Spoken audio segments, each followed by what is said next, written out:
ప్రముఖ జర్నలిస్ట్ తెహల్కా మాజీ editor Tarun Tej Paul కు బాంబే హైకోర్టు గోవా బెంచ్ లో ఎదురుదెబ్బ తగిలింది.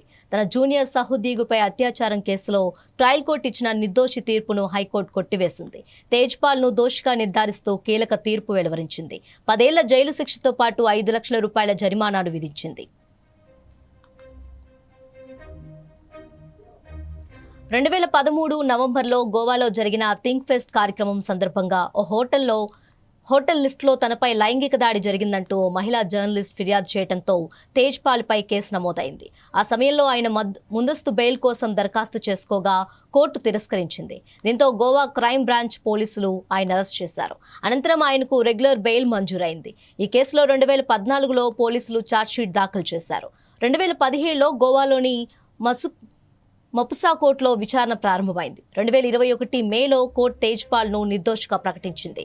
అయితే ఈ తీర్పును సవాల్ చేస్తూ గోవా ప్రభుత్వం హైకోర్టును ఆశ్రయించింది. ఈ అప్పీల్పై జస్టిస్ నీలా ఘోకాలే, జస్టిస్ అమిత్ జమ్సందేకర్లతో కూడిన ధర్మాసనం విచారణ జరిపింది. తీర్పు వెలువడిన కంటే ముందే తేజ్ పాల్ కోర్టుకొచ్చారు.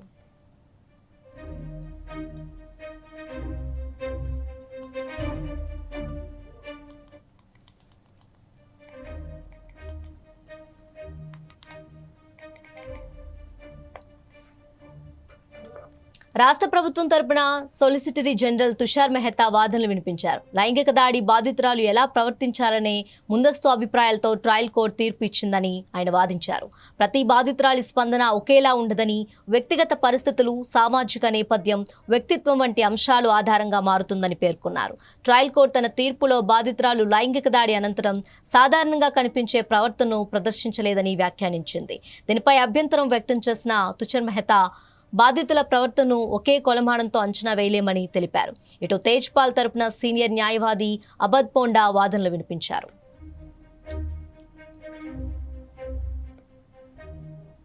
తేజ్ పాల్ ను దోషిగా నిర్ధారించిన అనంతరం ఆయన్ను వెంటనే అరెస్ట్ చేయాలని తుషార్ మెహతా కోర్టును కోరారు. బాధితురాలు తన కుమార్తె వయసులో ఉన్నప్పటికీ తేజ్ పాల్ నేరానికి పాల్పడ్డారని, ఆమె నిరాకరించిన తర్వాత కూడా ముందుకు వెళ్లారని వాదించారు. ఒక మహిళ నో అంటే దాని అర్థం నోనే అని సమాజానికి స్పష్టమైన సందేశం వెళ్లాలని తుషార్ మెహతా కోర్టులో పేర్కొన్నారు. మరోవైపు తీర్పు అనంతరం తరుణ్ తేజ్ పాల్ శిక్షలో ఉపశమనం ఇవ్వాలని కోరారు. కానీ తనకు ఎలాంటి ఊరట లభించలేదు.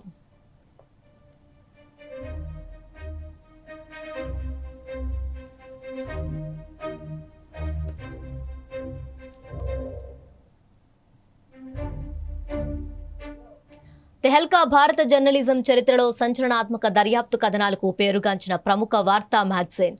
2000 సంవత్సరంలో ప్రారంభమైన ఈ సంస్థ స్ట్రింగ్ ఆపరేషన్లు, అవినీతి బహిర్గతాలు, రాజకీయ, కార్పొరేట్ వ్యవహారాలపై పరిశోధనాత్మక కథనాలతో దేశవ్యాప్తంగా గుర్తింపు పొందింది. తెహల్కా వ్యవస్థాపకుల్లో తరుణ్ తేజ్ పాల్ ఒకరు. జర్నలిస్ట్గా, రచయితగా ఆయన సుదీర్ఘ కాలం పనిచేశారు. 1990లో జర్నలిజంలోకి వచ్చిన తేజ్ పాల్ పలు ప్రముఖ ప్రచురణ సంస్థల్లో పనిచేసిన అనంతరం 2000లో tehalka.com ప్రారంభించారు. ఆ తర్వాత దానిని వార్తా మ్యాగజైన్గా తీర్చిదిద్దారు. తెహల్కా నిర్వహించిన కొన్ని స్టింగ్ ఆపరేషన్లు దేశ రాజకీయాల్లో తీవ్ర చర్చకు దారితీశాయి. ముఖ్యంగా 2001లో వెలుగులోకి వచ్చిన ఆపరేషన్ వెస్ట్ ఎండ్ రక్షణ రంగంలో అవినీతి ఆరోపణలపై దేశవ్యాప్తంగా సంచలనం సృష్టించింది. ఈ కథనాలతో తెహల్కా పరిశోధనాత్మక జర్నలిజంలో ప్రత్యేక గుర్తింపు పొందింది. అయితే తర్వాతి కాలంలో తేజ్ పాల్ వ్యక్తిగత జీవితం, సంస్థకు సంబంధించిన వివాదాలు కూడా వార్తల్లో నిలిచాయి. తాజాగా 2013 లైంగిక దాడి కేసులో హైకోర్టు తీర్పుతో ఆయన పేరు మరోసారి దేశవ్యాప్తంగా చర్చనీయాంశమైంది.